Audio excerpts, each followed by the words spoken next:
નવસારીમાં નુડા વિરોધી આંદોલન 77 ગામોના ખેડૂતોનું કલેક્ટરને આવેદનપત્ર। શહેરની ટાઉન પ્લાનિંગ સ્કીમમાં અસરગ્રસ્તો પાસેથી વિકાસ ફાળાના નામે લાખો રૂપિયા લેવાની નીતિ સામે ખેડૂતોએ પણ બાંયો ચડાવી। ખેડૂતોને લગતા પ્રશ્નો મુદ્દે ગુજરાત ખેડૂત સમાજ તેમજ ખેડૂતોના જિલ્લા કક્ષાના સંગઠનોની આગેવાનીમાં સભા યોજાઈ હતી, જેમાં વિવિધ પ્રશ્નો મુદ્દે ચર્ચા કર્યા બાદ ખેડૂતોએ કલેક્ટરને આવેદનપત્ર પાઠવ્યું હતું।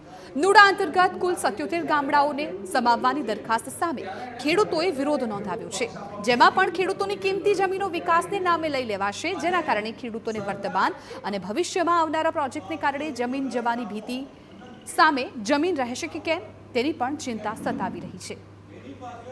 જલાલપોરમાં ચાલી રહેલા પાવર ગ્રીડ પ્રોજેક્ટમાં લાઇન નંખાઈ ગઈ, ટાવરો ઊભા થઈ ગયા અને કેટલાક વિસ્તારોમાં લાઇન ચાલુ પણ થઈ ગઈ, પણ હજુ સુધી વળતર મળવાની વાત તો દૂર, વળતર નક્કી પણ નથી થયું, જેથી જ્યાં સુધી ખેડૂતોને વળતર ન મળે ત્યાં સુધી કોઈને પણ જમીનમાં ઘૂસવા દેવાના મૂડમાં ખેડૂતો નથી। ખેડૂતોએ અધિક કલેક્ટરને આવેદનપત્ર આપી પોતાની હૈયા વરાળ ઠાલવી હતી, સાથે જ કલેક્ટર પાસે 1 કલાકનો સમય પણ માંગ્યો હતો અને જિલ્લા સંકલન સમિતિમાં પણ ખેડૂતોને રજૂઆત માટે બોલાવવાની માંગ કરી હતી।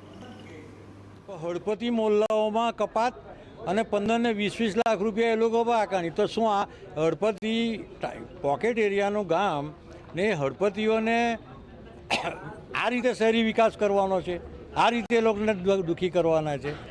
ત્રીજી વાત પાવર ગ્રીડની, જેમાં કાયદામાં છે કે જે જિલ્લા મૂલ્યાંકન સમિતિમાં કલેક્ટર, ખેડૂત પ્રતિનિધિ અને કંપની પ્રતિનિધિ બનવી જોઈએ, એટલે એ સમિતિ બને, એ એના નિમેલા વેલ્યુઅર નક્કી કરે, એ જ અમને માન્ય છે। જે 40% જમીનની કપાત અને ત્યાર પછીની જે જગ્યા રહી તેના 36 લાખ રૂપિયા જેવી જે રકમ ભરવાની આવે ખેડૂત પાસે જો પૈસા હોય તો પછી એ પોતાની રીતે નહીં જીવે। આ પૈસા આપીને વિકાસ કરવાનો એ જે સરકારની નીતિ છે ને તે ખરેખર ટીકાને પાત્ર છે।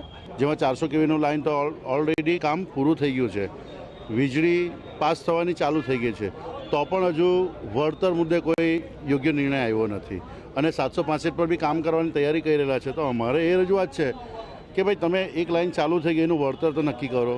પ્રપોઝ 27 ગામનો સમાવેશ કરવાનો છે, એ બાબતના વાંધા વિરોધ છે, એમનો એ મુદ્દો છે। બીજો મુદ્દો છે ઇટાળવા ટીગરા ટીપી બાબતનો છે। ત્રીજો મુદ્દો પાવર ગ્રીડની લાઇન છે, એ બાબત છે। ચોથો મુદ્દો સ્વામિત્વ યોજનાનો છે અને પાંચમો છે ખેતીની જમીનમાં જે પ્રમોલ્ગેશન થાય છે, ખાસ કરીને સ્વામિત્વમાં, એ બાબતની ખામી દૂર કરવી। આ 5 મુદ્દા એ લોકોએ મુખ્યત્વે ઉલ્લેખ કર્યા છે।